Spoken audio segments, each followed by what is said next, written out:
night, everyone. Welcome back to the channel.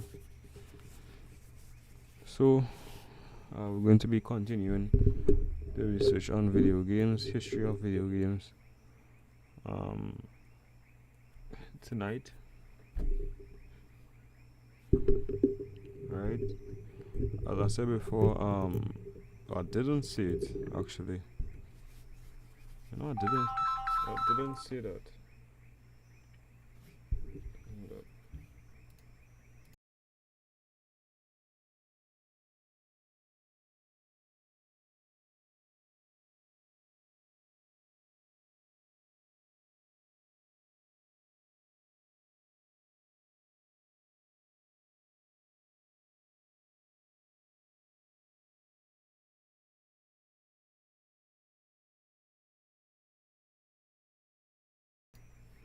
I probably had to be more vocal on this channel. I don't think I ever said that on this channel. So basically, reason I'm doing this research is because I find it very interesting that a lot of people could come together to create something so complex and sophisticated as a video game, right? So I wanted to get into this research to like understand the history of the people behind um, the engineering and the ideas and the precision, like where they got their inspiration from, the history of them, and these sorts of things. All right. um so before any we could start.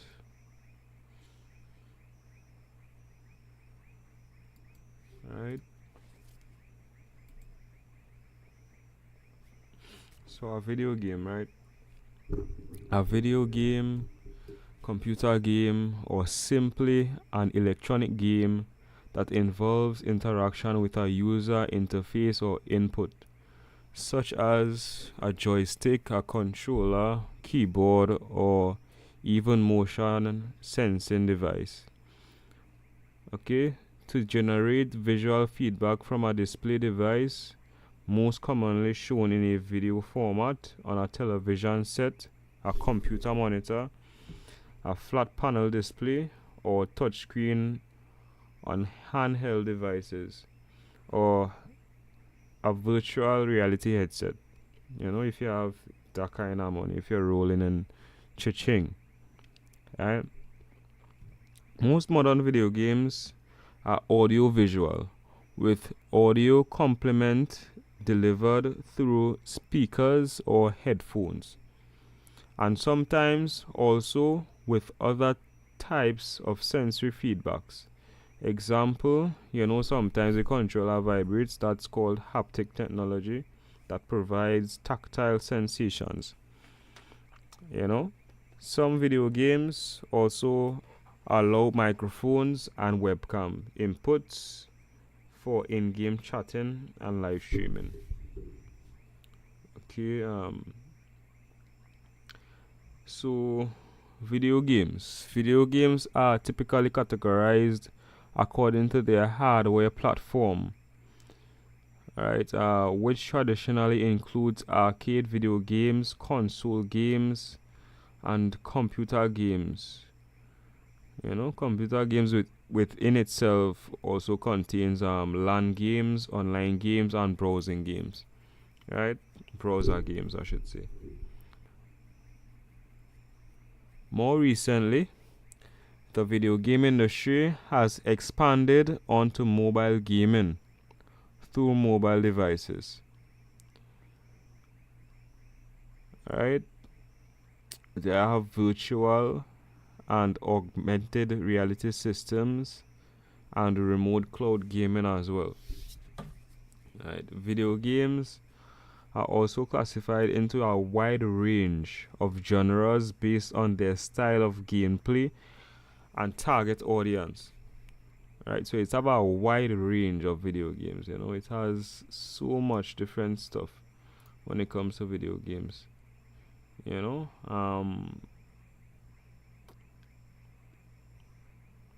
Alright, so different target audience, different types of video games, different style of gameplay. The first video game prototypes in 1950 and 1960s were simple extensions of electronic games using video-like input-output from large room-size mainframe computers. You know, this is what that looks like. A mainframe computer. This is the real OG of gaming right here.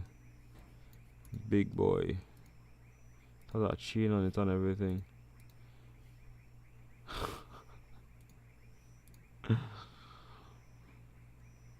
Control your dog, bro. Get your dog, man. Alright, so in the 1950s and 1960s was simple extensions of electronic video games, you know, video like output from large room size mainframe computers. The first consumer video game was the arcade video game Computer Space. This is another OG. Shout out to all the OGs, you know. Computer Space. This actually looks like a game. Damn. Comes with 2 games.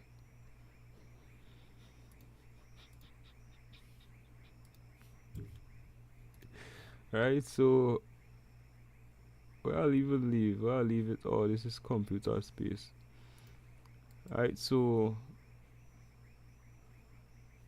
this was in 1971. This game was made. Computer Space. It was released in 1971, which took inspiration from the earlier 1962 computer game Space War.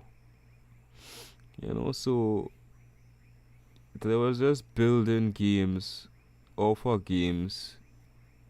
You know, in 1972 came the now iconic video game Pong, and the first home console, the Magnavox Odyssey. The industry grew quickly during the golden age of arcade video games from the late 1970s to early 1980s, but suffered from the crash of North American video game market in 1983 due to loss of publishing control and saturation of the market. Right. Following the crash, the industry matured, was dominated by Japanese companies such as Nintendo, Sega, and Sony, and established practices and methods around the development and distribution of video games to prevent a similar crash in the future, many of which continue to be followed. Right? In the 2000s, the core industry centered on AAA games, you know, leaving little room for experimental games. Riskier, you know, experimental games are a lot more riskier,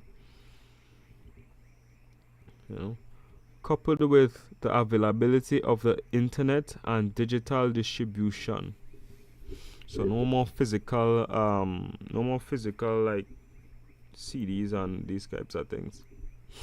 So this is a new era. So they say, you know, get rid of the CDs, get rid of the arcade games. That way just focus on the internet and digital distribution. You know, this is where we get the browser games and we get to buy games online and, you know, all of these things. This gave room for independent video game development or indie games to gain prominence into the 2010s. Since then, the commercial importance of the video game industry has been increasing, right? The emerging Asian markets and proliferation of smartphone games in particular are altering player demographics towards casual and cozy gaming and increasing monetization by incorporating games as a service, as a fee. Today, video game development requires numerous skills, vision, teamwork, and liaisons between different parties, including development, publishers, distributors, retailers, hardware manufacturers, and other marketers, to successfully bring a game to its consumers. So imagine that all of these different branches coming together just to develop a game and release the game. Each one of these things is big companies coming together. It's not just one like distributor or one publisher or one developer. It's like a company with multiple people, thousands upon thousands of people just coming together just to do this one thing. It's just amazing, just to see that.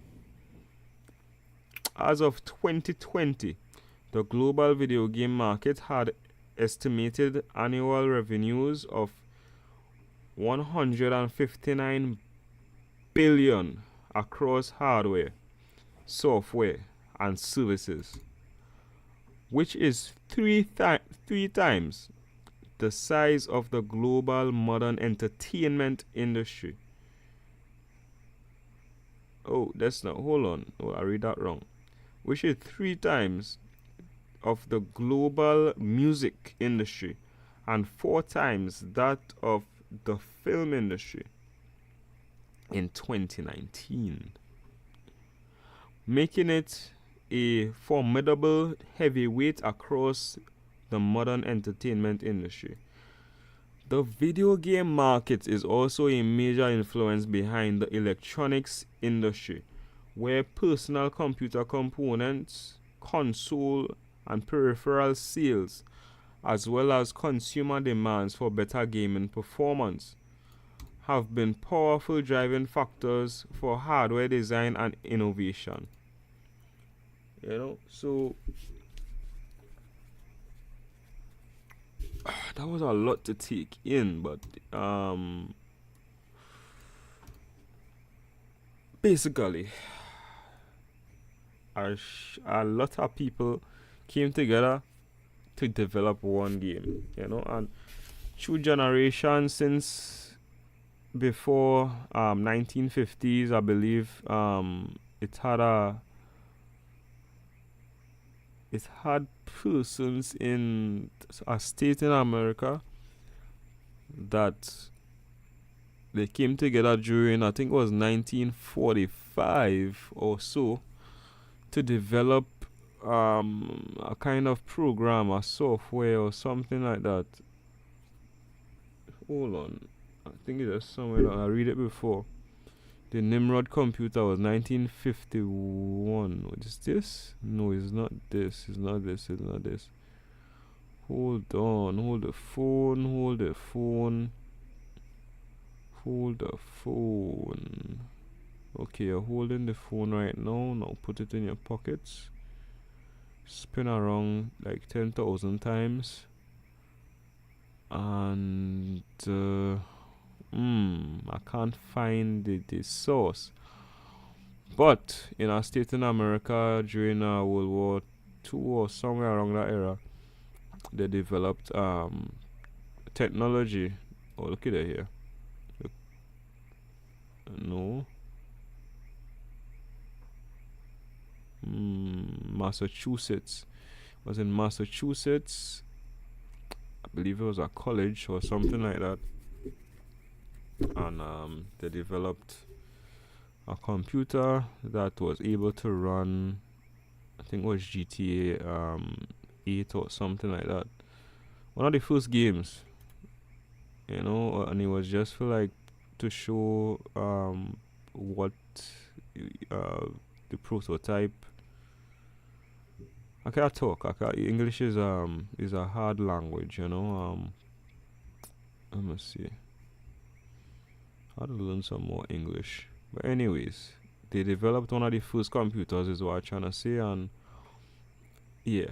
So yeah, in this first part, when they were saying that the mainframe computer and space computer, I mean computer space, space war, and the Magnavox Odyssey, is basically generations upon generations of just trying to improve upon the first generation.